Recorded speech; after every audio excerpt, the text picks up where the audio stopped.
my God. J'aimerais que tu puisses comprendre quelque chose. Oh my God.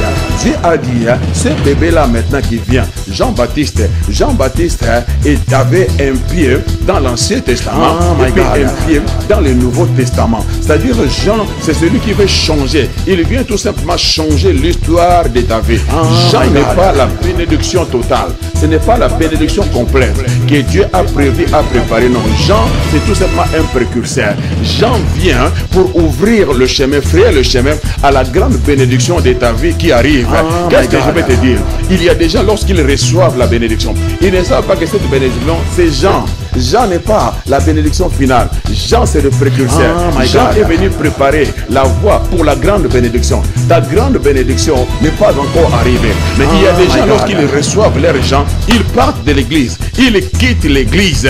Lui, il croit qu'il a eu le meilleur. Lui, il croit que, my God, j'ai dit, il y a une grande bénédiction qui arrive. J'ai dit, il y a une grande bénédiction qui arrive. Oh my God. La révélation de tes paroles est claire.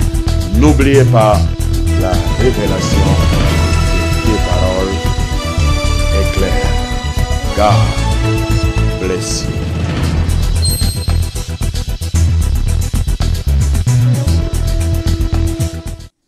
Amen, amen, amen. Glory, glory. Be to God. Quelle joie, encore une fois, de nous retrouver sous le regard du Seigneur. Car nous savons qu'une nouvelle année vient de débuter. Le Seigneur a tellement de surprises, a tellement de choses extraordinaires qu'il prépare toujours pour ses enfants. Chaque année, oui, a ses réalités. Et nous savons que Dieu est un bon Père. Oui, lui-même, il sait des cadeaux qu'il a préparés pour chacun de nous. Et je crois que cette année, tu ne manqueras pas ta livraison. Que son regard d'amour continue à s'abaisser sur toi et que sa main protectrice chemine avec toi durant toute l'année 2019. Merci beaucoup pour tous nos bien-aimés qui se connectent de partout. C'est l'occasion. 2019, les choses doivent être différentes. Profites-en déjà en ce moment, pendant que je suis en train de faire l'introduction, pour que tu puisses appeler, ne fût-ce qu'un ami. Fais le bilan. Qu'as-tu fait pour le Seigneur durant l'année 2018? Combien d'âmes as-tu encouragé, as-tu gagné? Alors que l'année 2019 soit vraiment différente. Donnons à tous nos frères et sœurs, les membres de nos familles, nos proches, la possibilité, l'opportunité d'écouter la parole de Dieu. Et tu ne sais pas ce que le Seigneur fera. Oui, à ton frère, à ta sœur, peut-être au travers de l'enseignement que donne l'homme de Dieu, le docteur Mobejo, peut vraiment atteindre son cœur. Ça pourrait être peut-être son jour du rendez-vous avec le Seigneur. Fais seulement ta part, fais le naturel et le Seigneur fera le surnaturel. Thank you. God bless you. Merci. Merci beaucoup. Merci pour ma tendre épouse. Je ne peux pas commencer ça, penser à lui. C'est vraiment à moi. C'est dans mes habitudes. Oh, baby, God bless you. Merci. I love you. Oui, sans plus tarder, nous allons lire une portion des Écritures qui va nous introduire parce que nous voulons parler des bénéfices de l'onction pour cette année 2019. Vraiment, pendant ma prière, je priais, je cherchais vraiment la direction aux cieux pour l'année 2019. C'est là vraiment que le Seigneur a orienté mon cœur pour que je puisse vraiment partager avec la famille de Dieu, avec nos frères, avec nos sœurs, car nous avons tous besoin, oui, que l'onction de Dieu puisse nous accompagner, oui, dans cette nouvelle place de gloire. Ça nécessite une nouvelle dose. Ça nécessite, oui, l'assistance du Saint-Esprit. Très, très, très important. Souvenez-vous de Jésus lorsqu'il était à Gethsémane et il était en train de faire cette expérience où sa chair, oui, devrait être, devait céder, oui, le passage. Il devrait plier sa volonté aux paroles de la bouche de Dieu. C'était un combat. C'est son âme qui combattait. Hein? Souvenez-vous, à Golgotha, c'est sa chair, ouais, qui était exposée, qui était clouée. Mais à Gethsémane, c'était son âme qui devrait céder. Donc le passage, c'était un combat, ce n'était pas facile. Mais il fallait vraiment que Jésus se remette dans la prière. C'est la prière qui l'a aidé à surmonter pendant ces moments-là, ces moments de douleur et de difficiles, des moments difficiles. Il a compris que pour m'en sortir, je dois vraiment aller dans la prière. La prière est très importante. C'est une bonne place quand les choses se compliquent. Mon frère, ma soeur, va dans la prière. Là, le Seigneur te parlera, il va orienter ton cœur, il va t'aider à t'en sortir. Et pendant qu'il priait, il a combattu première fois, deuxième fois et troisième fois. La Bible dit, lorsqu'il va céder, les passages, il va plier sa volonté aux paroles de sa bouche. La Bible dit que l'ange de l'Éternel était descendu. L'ange est venu à son secours et il lui a donné de nouvelles forces. Parce qu'il devrait aller dans une nouvelle place, dans une nouvelle dimension. Il devrait maintenant affronter le diable à la croix. C'était un combat singulier. Il ne pouvait y avoir une troisième personne. Donc il fallait vraiment qu'il soit préparé en conséquence. Il fallait une nouvelle dose d'onction. Et la Bible dit, évidemment, l'ange était descendu et il a reçu de nouvelles forces. Et le mot grec dunamis, qui est traduit par la puissance, quand nous parlons de la puissance du Saint-Esprit, dunamis, ça veut dire aussi force, ça veut dire puissance, ça veut dire aussi énergie ou énergiser, ou dynamiser quelqu'un.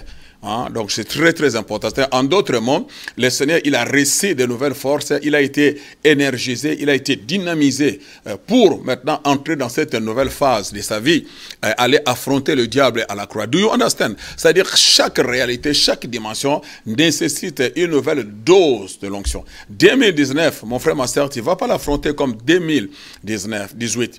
L'onction que tu avais, c'était pour les combats, pour les réalités, pour les défis de 2018. 2019 maintenant, tu as besoin d'une nouvelle onction. My God, to Jesus be the glory forever and ever.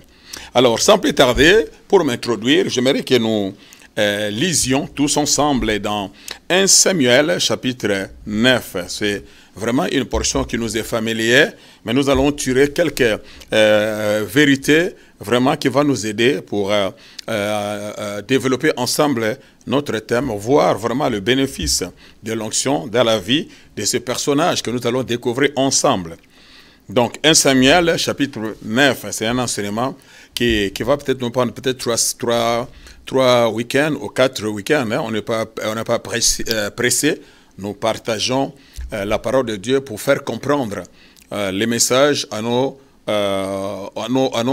auditoire. Nous voulons que tout le monde en profite, que tout le monde reçoive vraiment sa part. Mon peuple périt par faute de connaissance.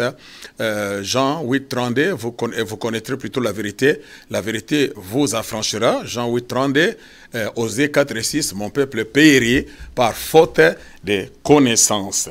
Donc la connaissance est très importante. C'est vraiment un grand remède pour chacun d'entre nous.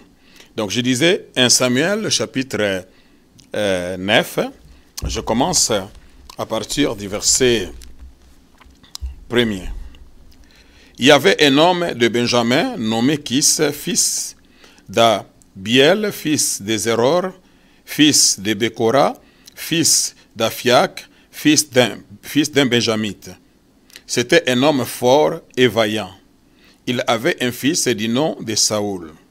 Jeune et beau, plus beau qu'aucun des enfants d'Israël, et les dépassant tous de la tête. Les ânesses de Kis, père de Saoul, s'égarèrent, et Kis dit à Saoul son fils, « Prends avec toi l'un des serviteurs, lève-toi, va et cherche les ânesses. » Il passa par la montagne d'Éphraïm, et traversa le pays de Shalisha sans les trouver. Ils passèrent par le pays de Shalim et ils n'y étaient pas. Ils parcoururent le pays de Benjamin et ils ne les trouvèrent pas. Ils étaient arrivés dans le pays de Zaph lorsque Saoul dit à son serviteur qui l'accompagnait, « Viens, retournons de peur que mon père, oubliant les ânesses, se soit en peine de nous. » Le serviteur lui dit, « Voici, il y a dans cette ville un homme de Dieu, et c'est un homme considéré. Tout ce qu'il dit ne manque pas d'arriver. Allons-y donc, peut-être nous fera-t-il connaître le chemin que nous devons prendre. » Saoul dit à son serviteur, « Mais si nous y allons, que porterons-nous à l'homme de Dieu? Car il n'y a plus de provisions dans nos sacs. Et nous n'avons aucun présent à offrir à l'homme de Dieu. Qu'est-ce que nous avons? » Le serviteur reprit la parole et dit à Saoul, « voici, j'ai sur moi les quarts d'un cycle d'argent, et je les donnerai à l'homme de Dieu, et il nous indiquera notre chemin. D'autres versets, nous allons lire au fur et à mesure que nous allons progresser. Very important.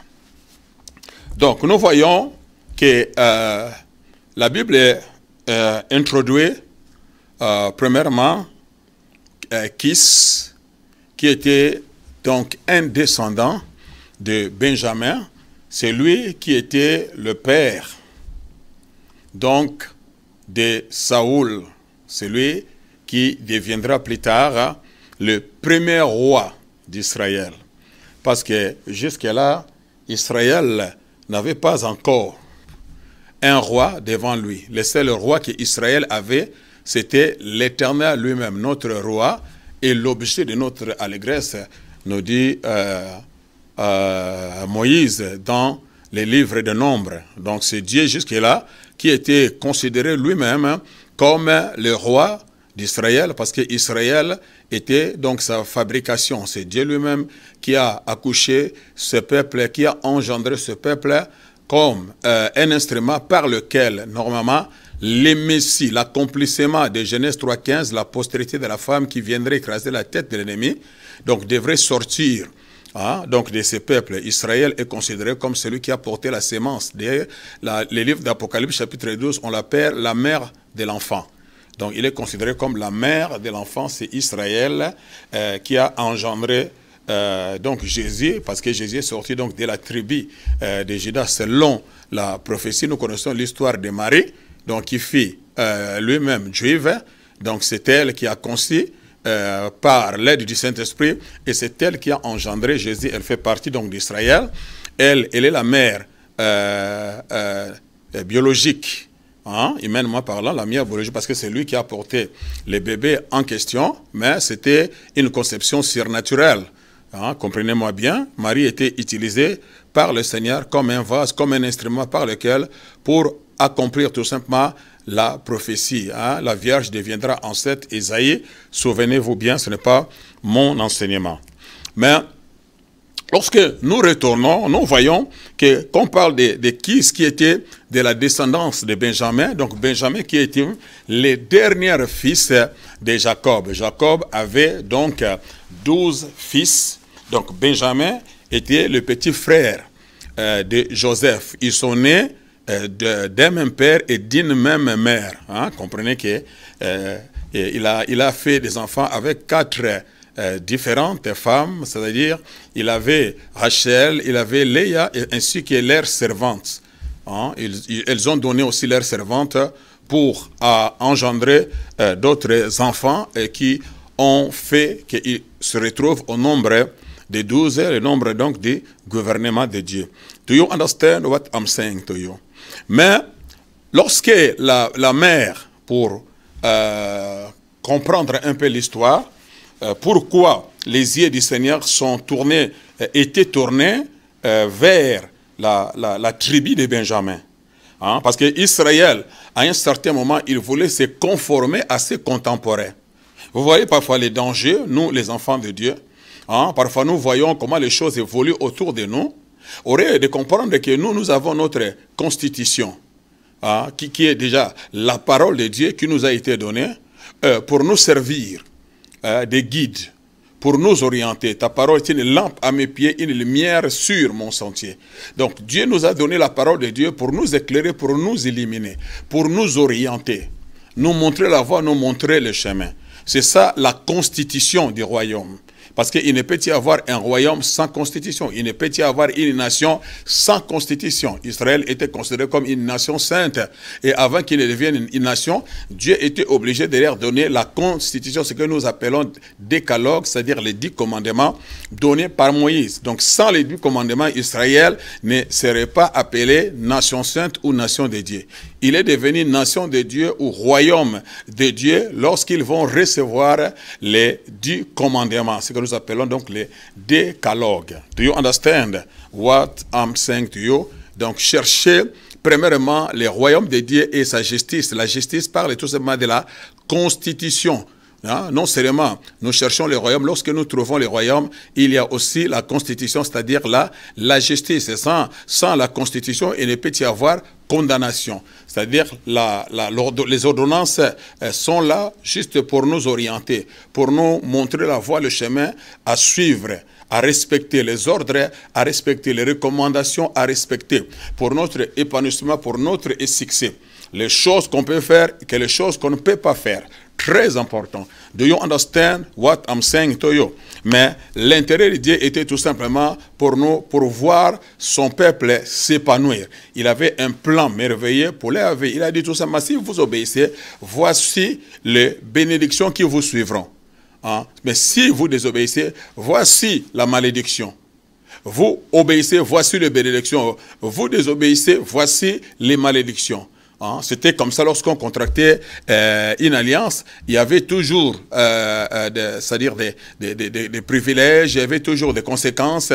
Tu obéis, tu respectes les clauses de l'alliance, la bénédiction est là, tu ne respectes pas, c'est la malédiction qui te poursuit. C'était la façon de faire et Dieu a utilisé cette même méthode justement pour l'épanouissement de son peuple. Dieu n'a pas donné la loi parce qu'il avait besoin de faire du mal à son peuple, non. La loi devrait servir d'un guide, simplement pour conduire. Les conduire dans la voie de Dieu, les conduire dans la clarté, dans la lumière, afin qu'ils fassent la différence dans leur génération au milieu des autres peuples, qu'ils soient un témoignage, qu'ils soient un modèle, hein, qu'ils ne tombent pas dans les mêmes erreurs, dans les mêmes pièges que les autres nations qui sont tombées si bas parce qu'ils étaient polythéistes, ils adoraient plusieurs dieux, mais Dieu s'est choisi Israël, il les a mis à part et il s'est introduit, il s'est révélé lui-même comme les véritables, les seuls Dieu, celui qui est immesurable, incomparable, celui qui n'a de rival ni dans le ciel, et c'est lui seul qui devrait être adoré. Donc en dehors de lui, hormis lui, Israël ne devrait jamais se prosterner devant un autre Dieu. C'est pour cela, lorsque vous remarquez, même dans la construction du tabernacle, vous allez voir que dans le Saint des Saints, il n'y avait qu'un seul meuble, donc qui était l'arche de l'Alliance. Dans les lieux saints, il y avait 3 meubles. Hein? Souvenez-vous, les chandeliers, la table, et puis l'autel dans le parvis, n'en parlons pas, il y avait des autels, tout ça, et puis les sacrificateurs qui faisaient donc leur ministère, hein, ainsi que les Lévites qui étaient là pour les assister. Do you understand? Mais dans les lieux importants, les saints des saints, il n'y avait qu'un seul meuble. C'est un grand enseignement pour dire que Israël, vous n'aurez qu'un seul Dieu. En dehors de lui, vous ne pouvez avoir un autre. Do you understand what I'm saying to you? Donc c'était vraiment très, très, très important. Donc lui-même, Dieu savait qu'il viendrait un moment, évidemment, que Israël aura un roi parce que la prophétie avait déjà été donnée. Souvenez-vous, lorsque Jacob devrait mourir, il a mis pause à la mort et il devrait d'abord prononcer la bénédiction sur ses 12 fils. Hein? Un père ne meurt pas comme ça sans laisser la bénédiction à ses fils. C'est très important. Quand tu es un père, tu dois t'assurer qu'avant de partir, tu as prononcé le mot de bénédiction sur tes fils qui vont rester. Très important. Mais la bénédiction, selon Dieu, selon la parole de Dieu. Do you understand what I'm saying to you? Et la prophétie concernant la tribu de Juda, il a dit que le sceptre ne s'éloignera pas de toi, Juda, jusqu'à ce que le Shiloh arrive. Oh, quand on parle de Shiloh, on parle de celui qui tient le sceptre. Et celui qui tient le sceptre, c'est-à-dire Jésus. Hein, on parlait de Jésus, Jésus qui devrait venir, mais Jésus en question, le Messie, devrait naître, sortir de la tribu de Juda. Donc, en d'autres mots, la royauté était remise aux descendants de Juda. Tel était le projet, tel était le plan de Dieu. Or, ici, nous parlons de Kis, nous parlons de son fils Saoul, qui fut désigné par Dieu comme le premier roi en Israël. Or, Kis n'était pas un descendant de Juda. Si le père n'était pas descendant de Juda, donc Saoul aussi, son fils, ne pouvait jamais être descendant de Juda. Ils étaient descendants de Benjamin, les derniers fils de Jacob, le petit frère direct de Joseph, même mère, même père avec Joseph. Do you understand? Qui était donc devenu vice-roi, selon d'autres versions, ou premier ministre en Égypte. Celui qui a épargné l'Égypte du chaos, et il a été désigné, évidemment, par le roi a occupé donc la place du vice-roi au premier ministre pour faire la provision et épargner le pays du chaos selon la grâce, selon la faveur, selon le projet, le plan, les songes que Dieu lui avait montrés pour le bien-être de son peuple.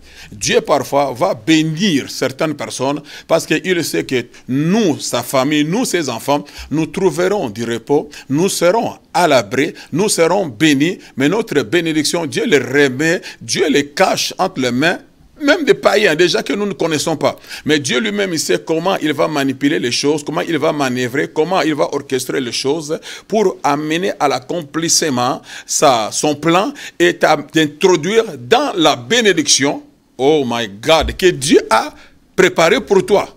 Oh, you don't understand what I'm saying. C'est-à-dire, nous ne serons pas toujours bénis par les canaux que nous espérons, par les personnes que nous connaissons, que nous attendons, que moi je serai béni par mon oncle, je serai béni par mon frère, parce qu'il a beaucoup d'argent, parce qu'il... Non, non, non, non, non, non, non. Dieu sait qui est celui qui lui-même a choisi pour être un canal de bénédiction pour toi. Il va t'aider à accéder dans ta bénédiction, dans ta destinée. C'est pour cela que nous devons vraiment faire très attention avec des relations que le Seigneur nous donne. Des hommes et des femmes que le Seigneur envoie autour de nous, que le Seigneur permet que nous puissions rencontrer sur notre chemin.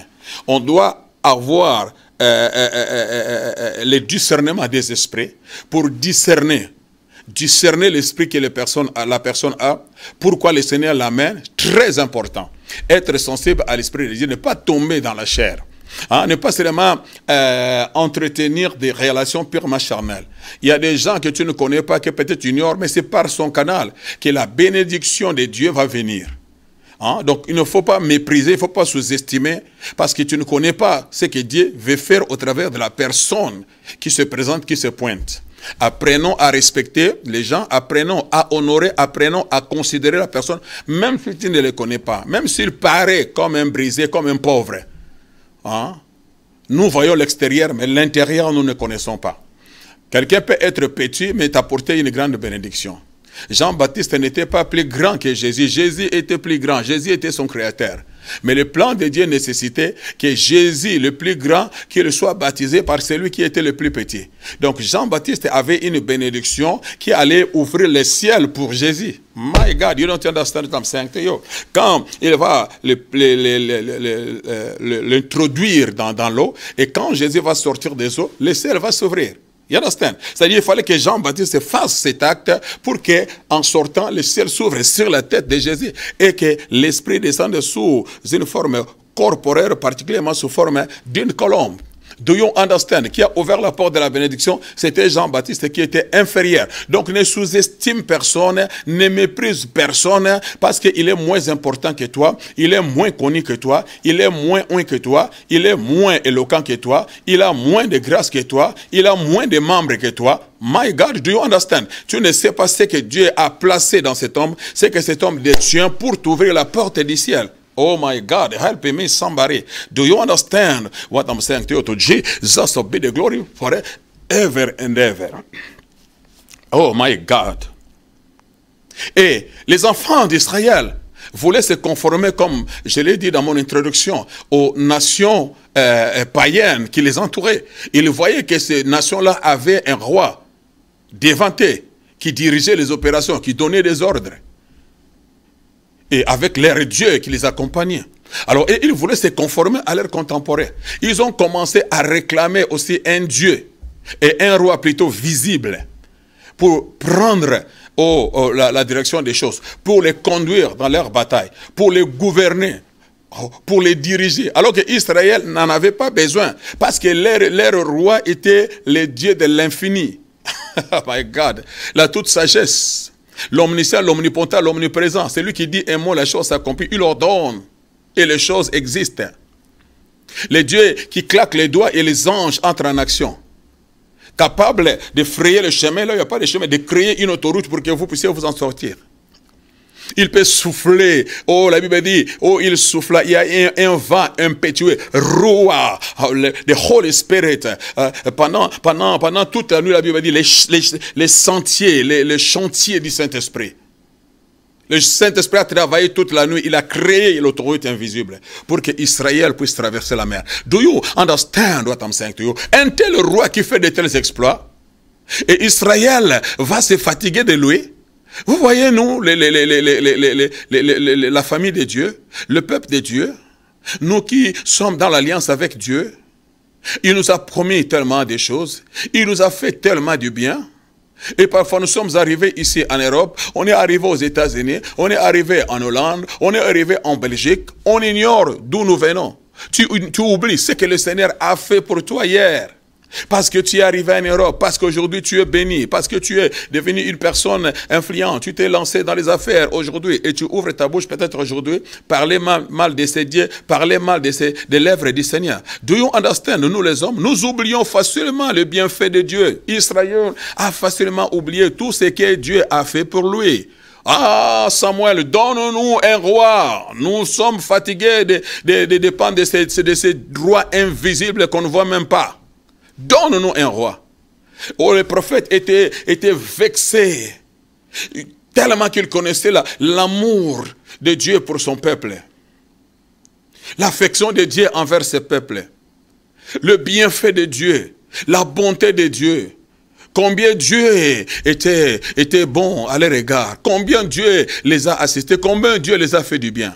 Et voir du coup ce peuple se tourner, ce peuple abandonner. Combien sont en train de tourner les dos? Combien sont en train d'abandonner l'Éternel? Ce n'est pas le fait que nous venons à l'église chaque dimanche, que nous marchons avec Dieu, non. C'est par habitude. Mais certaines personnes, c'est tout simplement vos pieds qui viennent à l'église, mais vos cœurs se sont éloignés. Il a dit lui-même, ce peuple m'honore des lèvres, mais son cœur est éloigné. Nous sommes nombreux aujourd'hui, soyons sincères, examinons-nous, rentrons en nous-mêmes. Cet amour premier qu'on avait pour le Seigneur, beaucoup en ont perdu. Do you understand? À cause des choses de ce monde, à cause des déceptions des hommes, à cause de ce que nous voyons, à cause de ce que nous attendons. Mais un chrétien, la Bible dit, les fils de Dieu sont conduits par l'Esprit, par le Saint-Esprit. Pas par la réalité, pas par la communauté. Pas par ce que nos yeux sont en train de voir. Il y aura des bêtises, il y aura des choses, c'est normal. Nous sommes dans une église locale. Une église qu'on peut localiser. Des hommes imparfaits, des choses bizarres vont se pointer, vont se présenter. C'est comme un hôpital. Dans un hôpital, il faut qu'il y ait des malades. Et les médecins sont là pour faire le travail. Et c'est ça l'église. Il y a des gens malades qui viennent, mais il y a des perfectionnaires, des hommes de Dieu sont là pour ça. Donc ne soyez pas surpris de voir qu'à l'église, il y a des gens imparfaits, il y a des gens qui font des bêtises, il y a des frères qui a fait ça, la sœur qui a fait ça. Oh, non, nous n'encourageons pas ces choses, mais le fait que les gens qui sont là sont des malades, ils peuvent facilement faillir et tomber vraiment dans des choses que vous ne pouvez imaginer. Mais il y a des gens que Dieu a établis, il a placé en qui il a investi la connaissance, la sagesse, les habiletés pour aider, perfectionner l'église, apporter les enseignements pour que les écailles tombent et que les gens comprennent et la révélation, oh my God, et découvrent leur identité et ils commencent à agir par rapport à leur identité. Do you understand what I'm saying to you? So Jesus be the glory. Et lorsque Israël va réclamer un roi, oh, cela a brisé le cœur, oh, du prophète, celui qui était donc l'intermédiaire entre Dieu et le peuple. Do you understand? Le prophète représentait Dieu auprès du peuple. Les sacrificateurs représentaient le peuple auprès de Dieu. Do you understand?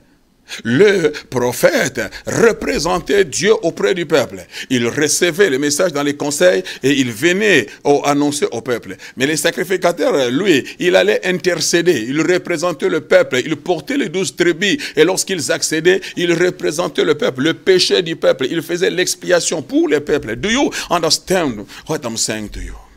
Et lorsque le prophète a commencé à pleurnicher devant le Seigneur, le ciel se révèle, Dieu se révèle et lui dit, Samuel, parce qu'il est un secours qui ne manque jamais dans la détresse. Dieu n'abandonne jamais ce serviteur. Do you understand? Quand Dieu t'appelle, il a son regard d'amour sur toi. Il a sa main glorieuse posée sur toi. Peu importe ce qui va se passer autour de toi. Combien tu peux souffrir, combien tu peux être méprisé, rejeté, sous-estimé, piétiné. Mais si Dieu t'a appelé, apprends à lui faire confiance, il ne t'abandonnera n'existera pas. Dieu va se révéler. Dieu viendra t'affermer. Dieu vient. Oh my God. Je parle en conséquence des causes. Ce n'est pas facile d'être au service de Dieu. Parfois même le peuple que tu conduis va se retourner contre toi. La Bible dit les gens qui accompagnaient David, qui acclamaient David, qui ont vécu les exploits de David. La Bible dit que ces gens se révoltèrent et ils voulaient les lapider à un certain moment. My God, do you understand? Combien de fois le peuple d'Israël murmurait contre Moïse et Aaron? C'est ça l'homme. Les hommes de Dieu n'attendaient pas seulement que les gens vous acclament, que les gens... Oh non, non, non, il viendra un moment où ils vont se révolter contre vous. Mais vous devez apprendre à vous appuyer sur celui qui vous a appelé, à compter sur sa grâce et sur sa faveur. Retenez la promesse, la vision qu'il t'a donnée. Fonce dans la direction où Dieu, le Saint-Esprit, est en train de te conduire. Ne baisse pas les bras à cause de la réalité, à cause des déceptions. Celui qui a commencé cette bonne œuvre en toi la rendra parfaite. Il n'est pas l'auteur des œuvres inachevées. Do you understand? Ne baisse pas les bras. C'est douloureux, c'est difficile, c'est compliqué. Mais c'est dans la complication que Dieu va se glorifier. C'est dans la complication que la promesse va se réaliser. C'est dans la complication que tu vas entrer dans ta terre promise. C'est dans la complication que tu vas arriver dans ton palace. C'est dans la complication que Jésus est arrivé à la droite majestueuse du Père. C'est dans la douleur, c'est dans la souffrance, c'est dans la crucifixion. C'est dans la douleur que Joseph est parvenu à la droite de Pharaon. C'est dans l'humiliation que David est arrivé au palais royal. Do you understand? Ça ne sera jamais facile. Oh, to Jesus will be the glory forever and ever. My God. Pendant que Samuel plairait, c'est juste pour vous donner une idée claire sur ce que j'aurai à partager avec vous pendant cette semaine.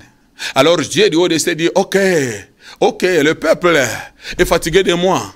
Le peuple veut un roi charnel, un homme comme eux. Ok, Samuel, mon serviteur, mon représentant, ne t'en fais pas. Ils ont demandé, arrête de pleurer. Ce n'est pas contre toi que ce peuple se rebelle, c'est contre moi. C'est moi qu'ils ont rejeté. Ce n'est pas toi.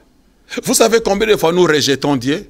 Par notre attitude, par nos actes, par notre comportement, par nos habitudes, par notre façon de faire. Ce n'est pas le fait de venir à l'église, ça ne prouve rien.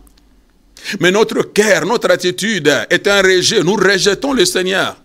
Nous refusons de faire ce qu'il nous demande de faire. Nous refusons d'être des faiseurs de la parole, chantant les chants d'église, dansant les danses d'église. Mais nous refusons d'être des faiseurs de la parole. Nous refusons de répondre à l'appel. Nous refusons de consacrer nos vies à Dieu.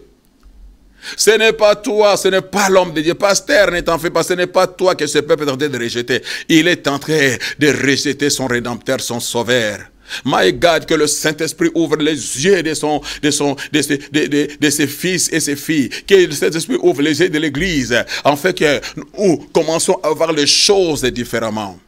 Que les yeux qui contemplent les choses de ce monde, qui aiment les choses de ce monde se ferment, mais que Dieu ouvre les yeux spirituels, les yeux, que les yeux de Paul, les yeux de Saul. Voyez, ses frères, apôtres de Jésus, les disciples de Jésus, comme des adversaires. Et il s'est mis à les persécuter, à les livrer entre les mains, des païens pour qu'ils soient tués, pour qu'ils soient persécutés. Do you understand?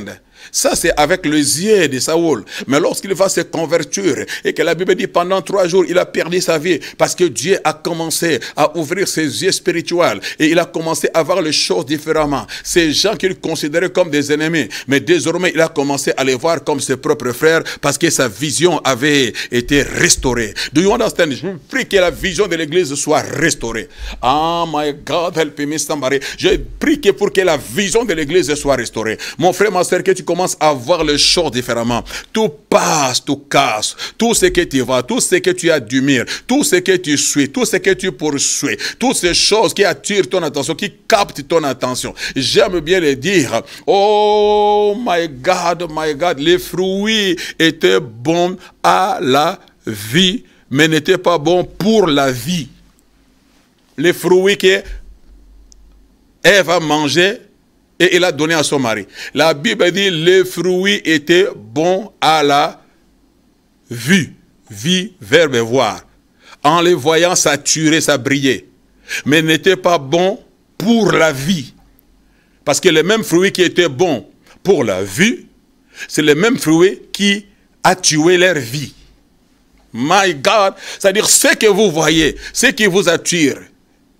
Oh, c'est que ces choses qui sont en train de conquérir votre cœur. Vous êtes prêts à sacrifier Dieu, à sacrifier votre vie chrétienne, à sacrifier votre intégrité pour avoir ces choses-là. Au détriment de l'œuvre de Dieu. Vous vendez votre âme. Mais sachez que ces choses sont bonnes à la vue, mais ne sont pas bonnes. Ne sont pas bonnes pour la vie. Ça finira par vous détruire.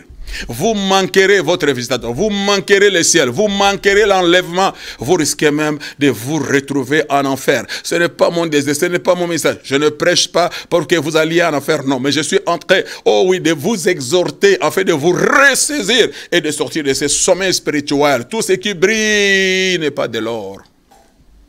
My God! Dieu dit, ok, donne-leur un roi. Ils veulent un roi, donne-les un roi. My God, ce n'est pas la volonté parfaite. Il y a la volonté parfaite, la volonté absolue de Dieu. Mais il y a la volonté permissive aussi. C'est-à-dire la volonté permissive, Dieu permet parce que tu le veux. Il dit, ok, les conséquences, ça te regarde. Ça n'a rien à voir avec moi. Je ne cautionne pas, je ne suis pas derrière.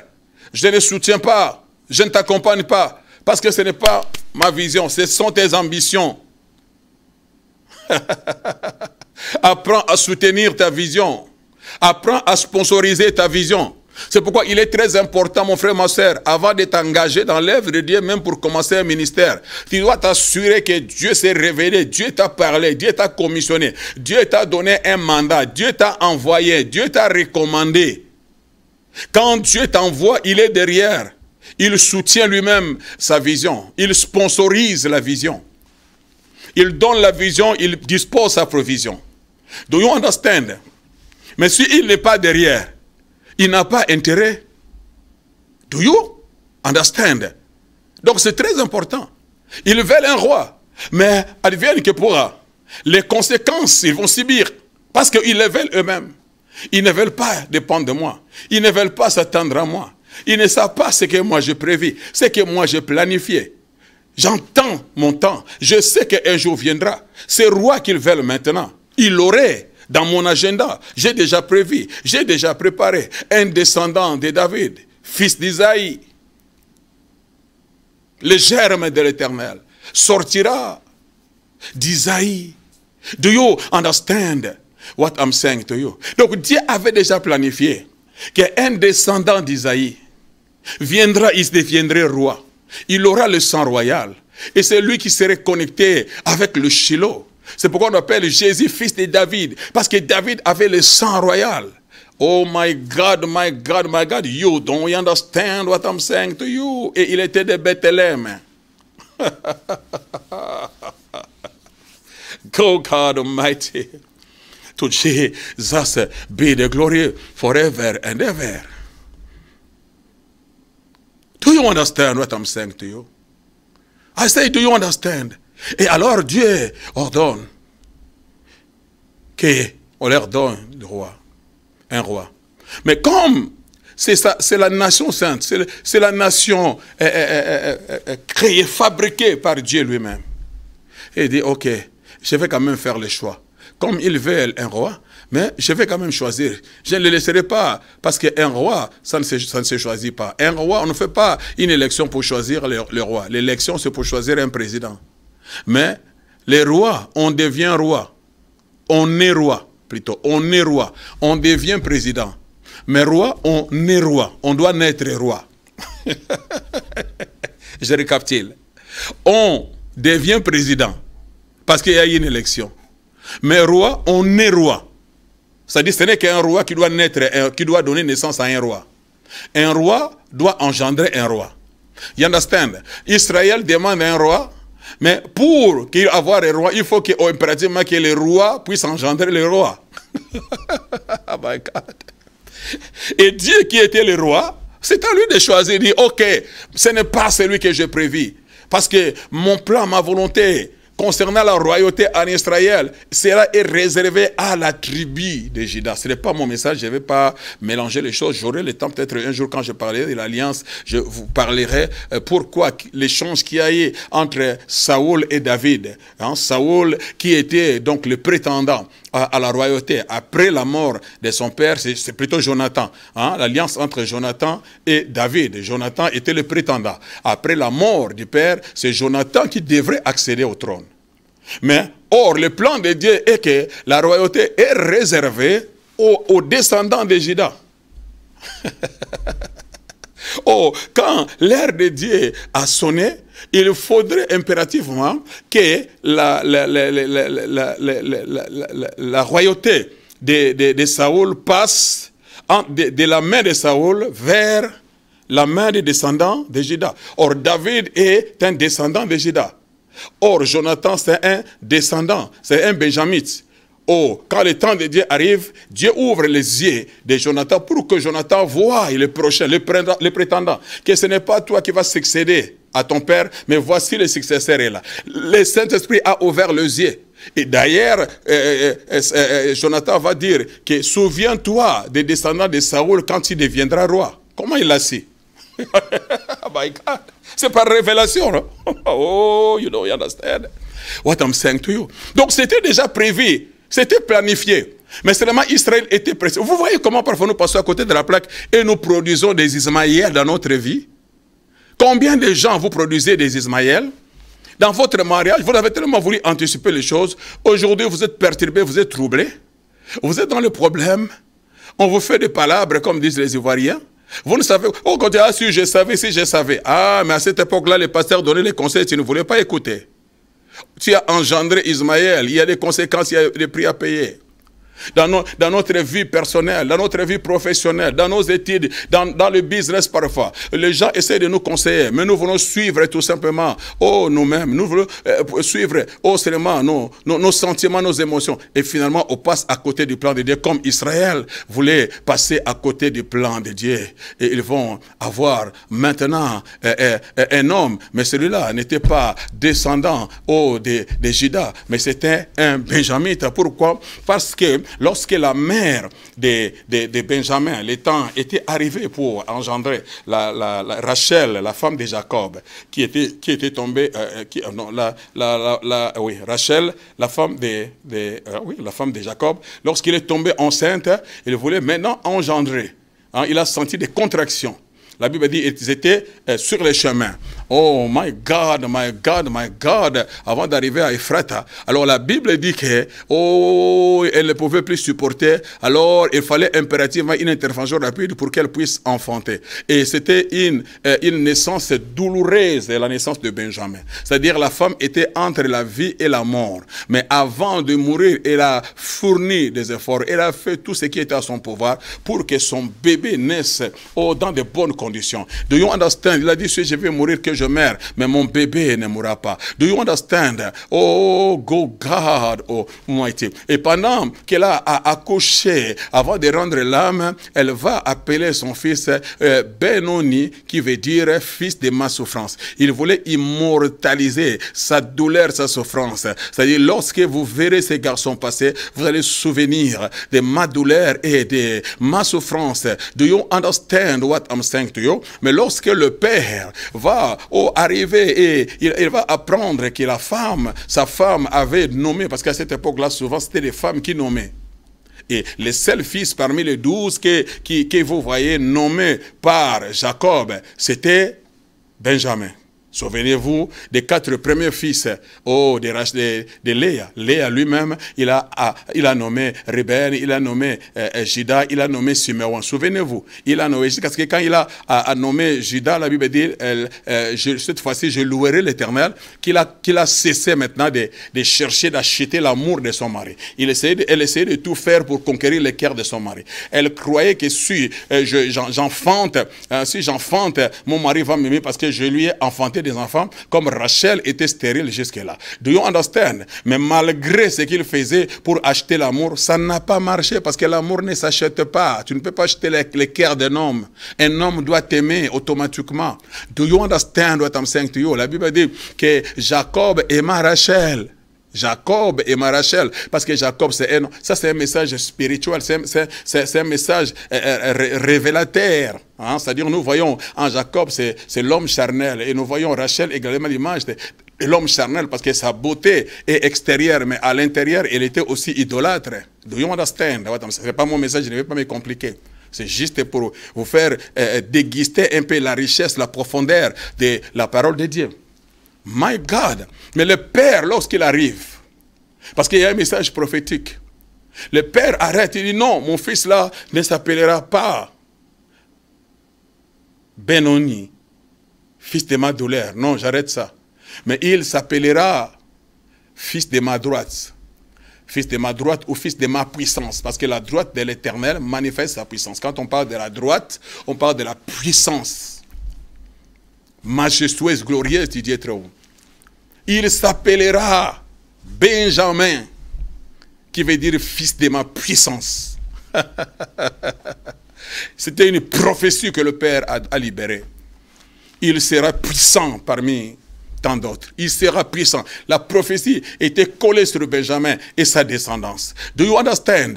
Hein? Donc nous voyons la double facette des ministères de Jésus. Parce que chaque personnage ici représente Jésus.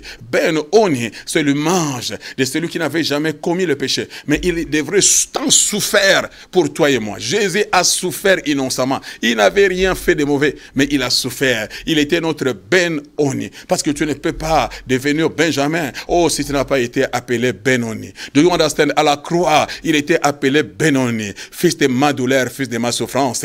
Le Père l'a sacrifié. Il devrait souffrir. Mais après avoir passé par la croix, le Père a dit, on ne l'appellera pas Benoni, fils de ma douleur, mais on l'appellera Benjamin, fils de ma droite, fils de ma puissance. Et il est monté. My God a fait the Holy Ghost right now. To Jesus be the glory. Et il est monté et il est assis à la droite majestueuse du Père. Il règne à jamais en roi et en maître. C'est-à-dire cette prophétie libérée, oui, par Jacob, le patriarche, parce que ses paroles étaient puissantes. Parce que d'ailleurs, ce sont ces paroles qui ont tué même Rachel. Parce que Rachel, lorsque Laban poursuivait ses idoles, ses téraphim, et que Rachel avait caché, elle était assise sûre, et elle va persuader son père que Père, regarde, dans ma condition, je ne peux pas m'élever, papa, pour que tu puisses me fouiller et voir si j'ai volé tes téraphim. Elle savait que c'est elle qui avait volé parce qu'elle était idolâtre. Pour quel intérêt elle va voler les idoles de son père? Parce qu'elle croyait en ces choses-là. Do you understand? Notre beauté n'est pas une beauté extérieure, mais c'est une beauté intérieure. Rachel était belle de figure, nous dit la Bible. Mais regarde ce qu'elle cachait à l'intérieur. Elle cachait des téraphim, des idoles. Do you understand? Léa n'était pas belle humainement. Elle n'attirait pas l'attention. C'est pour cela Jacob ne l'aimait pas. Mais sa beauté était intérieure. Parce qu'à l'intérieur, elle cachait la sémence de Juda. Or, Juda n'est pas né de Rachel. Juda est né de Léa. Le plan de Dieu était préparé par lequel le Messie devrait naître. Et le Messie est sorti de la tribu de Juda. Donc Juda est sorti des entrailles de Léa. My God, you understand what I'm saying to you? Oh my God, help me somebody. Ne te fie pas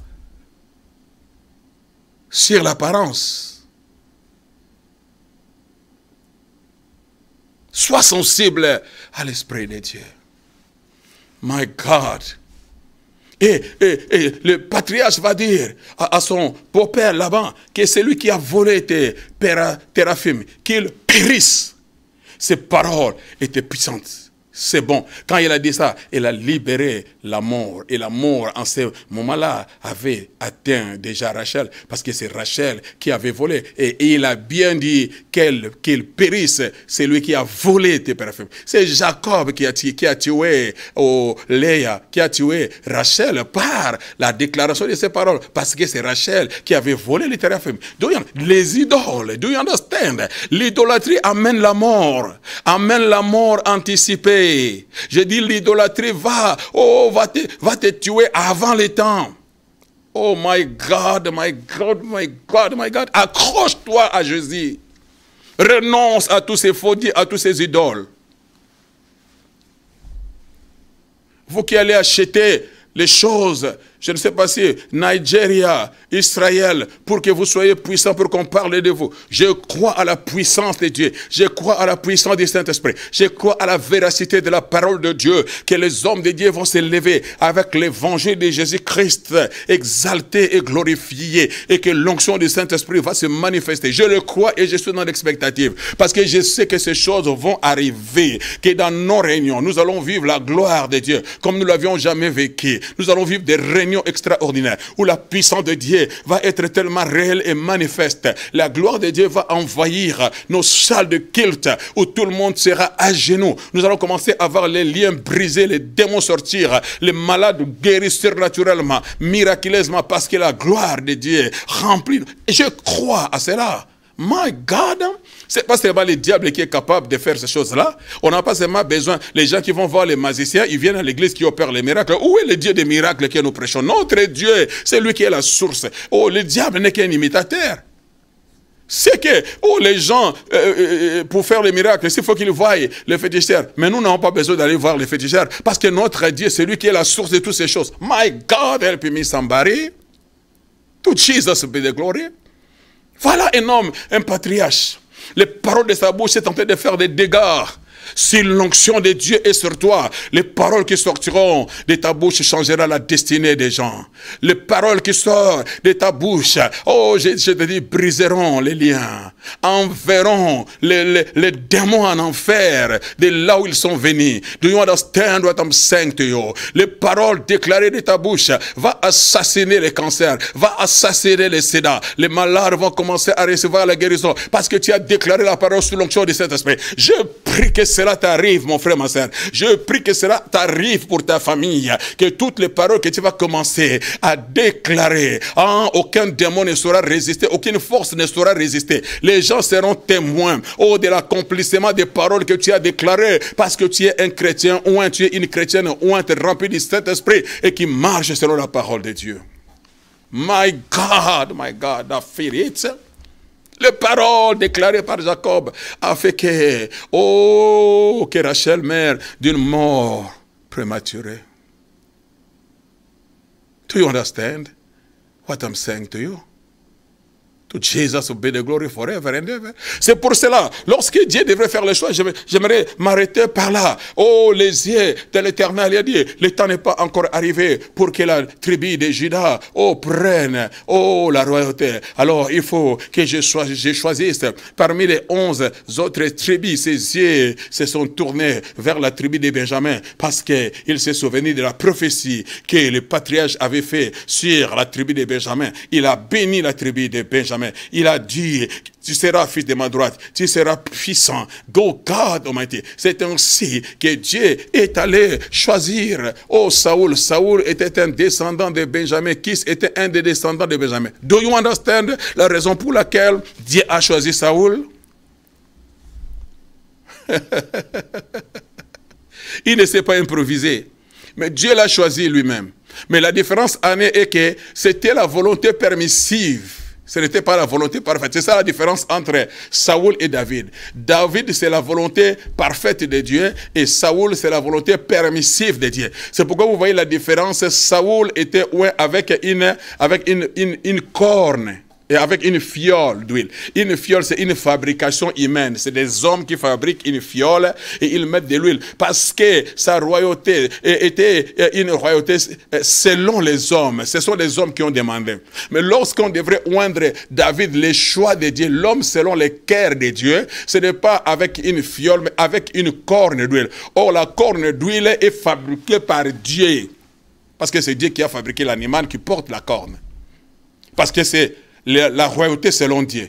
Et la royauté spirituelle, c'est la royauté de David. Parce que c'est de cette royauté que le Messie va venir. Mais la royauté de Saoul, c'est une royauté charnelle. Et nous voyons la conséquence. Saoul est allé mourir dans la maison des féticheurs.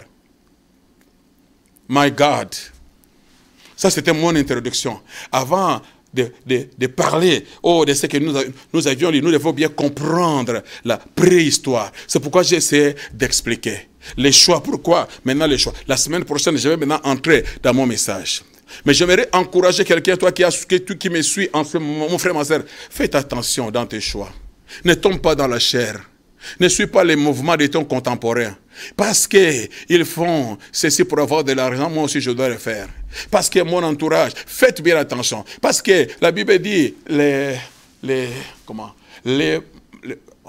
corrompent des mauvaises mœurs. Ah. J'ai oublié le verset. Excusez-moi. Toute chose concourt au bien de ceux qui aiment Dieu. Mais les mauvaises compagnies corrompent les bonnes mœurs. Merci Saint-Esprit. Les mauvaises compagnies corrompent les bonnes mœurs. C'est-à-dire nous devons faire très attention dans nos choix. Vous voyez cela, les gens extérieurement. Je connais beaucoup de frères, ils sont arrivés ici en France, ils sont tombés entre les mains des gens qui étaient dans les magouilles, ils ont fini aussi des magouillères. Mais c'était des frères en Christ. Des frères en Christ, ils sont arrivés dans un milieu où tous les amis vendaient de la drogue, ils sont venus des vendeurs, parce que c'était l'environnement, c'était les milliers. Ils sont arrivés là, ils ne connaissaient rien. Et ils les ont initiés, et ils ont fini en prison, et ils ont abandonné la vie chrétienne. Do you understand? Mais nous sommes arrivés dans un environnement où on nous a aidés vraiment, on s'est retrouvés avec des pasteurs Botolo, tout ça, et on a commencé des groupes de prière à l'époque, vers les années 85 là, on a commencé. Et ça nous a aidés à garder notre foi. L'environnement est très important, mon frère, ma soeur. Faites attention. Même les serviteurs de Dieu, nombreux aujourd'hui, nombreux se sont égarés. Ils sont en train de trafiquer l'onction, vendre l'onction, fabriquer des prophéties, créer des méthodes que le Saint-Esprit n'a pas expressément pour soutirer de l'argent. Ces choses que j'ai dit sont vraies. Ce n'est pas que ces personnes n'ont pas Dieu, ce n'est pas que ces personnes n'ont pas le Saint-Esprit, mais non, impatience à cause de la réalité parfois de la vie, les difficultés du ministère a fait parfois que les gens tombent dans la chair. Israël est tombé dans la chair. Voilà. Je ne vais pas parler de ça, ce n'est pas mon message. Il y a eu des conséquences néfastes. Saoul les a amenés dans la désobéissance. Sa fin était tragique, il est mort dans la maison des magiciens. Mais Moïse, l'homme, David plutôt l'homme selon le cœur de Dieu. Quelles que soient les circonstances, il ne fut pas un homme parfait, mais il savait s'humilier quand il le fallait. Et la Bible dit, Dieu l'avait rassasié de jours, de gloire et de richesse. C'est ça sa référence. Mon frère, ma soeur, je suis à la fin de mon émission. J'aimerais te demander en ce moment d'incliner ton cœur, de t'examiner, mon frère. Si tu as perdu ton zèle, tu as perdu ton regard d'amour envers le Seigneur. Aujourd'hui, tes yeux sont tournés vers les choses du monde. Regarde les conséquences. Israël voulait un roi selon le monde. Voilà ce que ce roi l'a amené. Les choses que tu veux, c'est les choses que le diable a déjà montrées à Ève. Les fruits qui étaient beaux, bons à la vue, mais pas pour la vie. Ces choses ne sont pas bonnes pour la vie. Incline ton cœur, répands du Seigneur, pardonne-moi. Mais j'aimerais retourner à toi. J'aimerais retourner vers toi, Seigneur. J'aimerais retourner à tes pieds, Seigneur. Prends-moi. Je reviens à toi, Papa. Occupe-toi de moi, Papa. Guéris-moi, délivre-moi. Je me répands sincèrement, Seigneur de gloire. Restaure mon zèle, restaure ma consécration et mon engagement. Que Dieu te bénisse. Si tu n'as jamais donné ton cœur à Jésus, j'aimerais te donner cette opportunité, mon frère, ma soeur. Fais cette prière après moi. Seigneur Jésus, merci pour ta parole. Je crois, à toi, les lions de la tribu de Juda. Les descendants du roi David. Tu es venu mourir à la croix pour moi. Tu as répandu ton sang. Tu es assis à la droite majestueuse.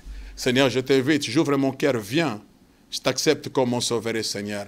Et que ton sang puisse me laver maintenant, Seigneur. Merci.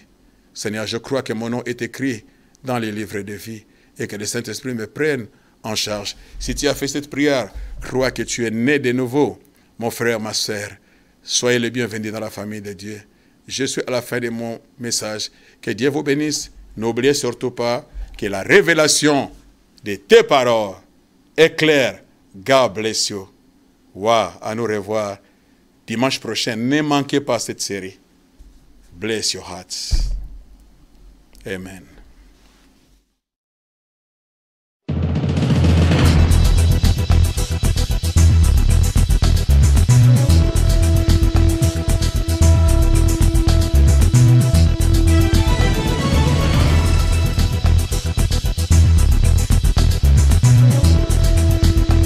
Oh my God. J'aimerais que tu puisses comprendre quelque chose. Oh my God. Dieu a dit, ce bébé-là maintenant qui vient, Jean-Baptiste avait un pied dans l'Ancien Testament et puis un pied dans le Nouveau Testament. C'est-à-dire Jean, c'est celui qui veut changer. Il vient tout simplement changer l'histoire de ta vie. Jean n'est pas la bénédiction totale. Ce n'est pas la bénédiction complète que Dieu a prévu, a préparé. Non, Jean, c'est tout simplement un précurseur. Jean vient pour ouvrir le chemin, frayer le chemin à la grande bénédiction de ta vie qui arrive. Qu'est-ce que je vais te dire? Il y a des gens, lorsqu'ils reçoivent la bénédiction, ils ne savent pas que cette bénédiction, c'est Jean. Jean n'est pas la bénédiction finale. Jean, c'est le précurseur. Jean est venu préparer la voie pour la grande bénédiction. Ta grande bénédiction n'est pas encore arrivée. Mais il y a des gens, lorsqu'ils reçoivent leur Jean, ils partent de l'église. Ils quittent l'église. Lui, il croit qu'il a eu le meilleur. Lui, il croit que, my God, j'ai dit, il y a une grande bénédiction qui arrive. J'ai dit, il y a une grande bénédiction qui arrive. Oh my God. La révélation de tes paroles est claire. N'oubliez pas, la révélation de tes paroles est claire. God bless you.